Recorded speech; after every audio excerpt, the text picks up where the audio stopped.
Hello friends, இன்னைக்கு நம்ம என்ன பார்க்க போறோம்னா பிரெட் அல்வா எப்படி செய்யலாம்னு பார்க்கலாம் வாங்க. அதுக்கு ஃபர்ஸ்ட் நான் ஒரு 14 நம்பர்ஸ் பிரெட்ஸ் எடுத்திருக்கேன்.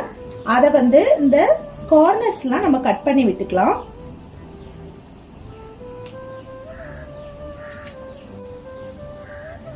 கார்னர்ஸ்லாம் கட் பண்ணிட்டு இந்த மாதிரி 4 ஸ்லைஸா நம்ம போட்டுக்கலாம்.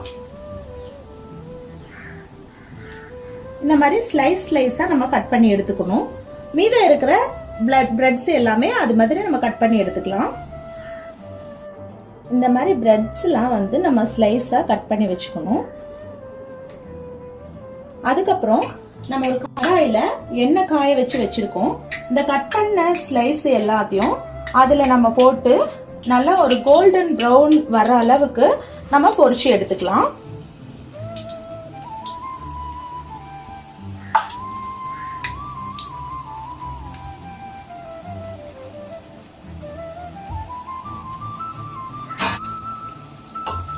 இந்த மாதிரி நம்ம ஸ்லைசஸ் போட்டு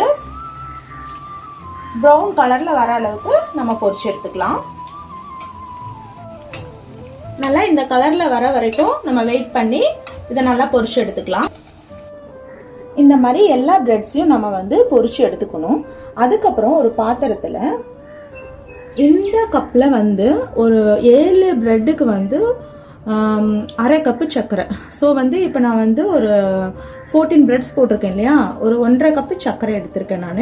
அதுக்கு 3 கப் அளவுக்கு தண்ணி ஊற்றி நல்லா கொதிக்க விட்டுக்கணும். இதில் கொஞ்சம் ஏலக்காய் நம்ம தட்டி போட்டுக்கலாம். இந்த சர்க்கரை நல்லா கரையணும். இதுக்கு பாகுபதம்லாம் எதுவும் தேவையில்லை. சர்க்கரை நல்லா ஃபுல்லாக கரைஞ்சிட்டாலே போதும். இப்போ சர்க்கரை நல்லா கரைஞ்சிருச்சு. இதில் நம்ம ஃப்ரை பண்ணி வச்சிருக்க எல்லா பிரெட் ஸ்லைசஸையும் இதில் ஃபுல்லாக போட்டுக்கலாம். இந்த மாதிரி நம்ம தண்ணியில் போட்டு இந்த பிரெட்ஸ் எல்லாமே அந்த தண்ணி ஃபுல்லாக அப்சர்வ் பண்ண உடனே இந்த மாதிரி நம்ம நல்லா கலந்து விடணும். இதில் லைட்டாக இந்த மாதிரி சின்ன சின்னதாக பிரெட் இது தெரிஞ்சிச்சுன்னா நல்லா நசுக்கி விட்டு இந்த மாதிரி நம்ம நல்லா கிளறி விடணும். இப்போ பிரெட் அல்வா ரெடி ஆயிடுச்சு. இதுக்கப்புறம் ஒரு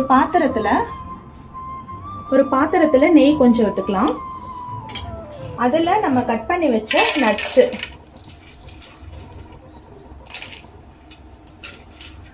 முந்திரி, பாதாம் இதெல்லாம் போட்டு நம்ம நல்லா ரோஸ்ட் பண்ணி எடுத்துக்கலாம்.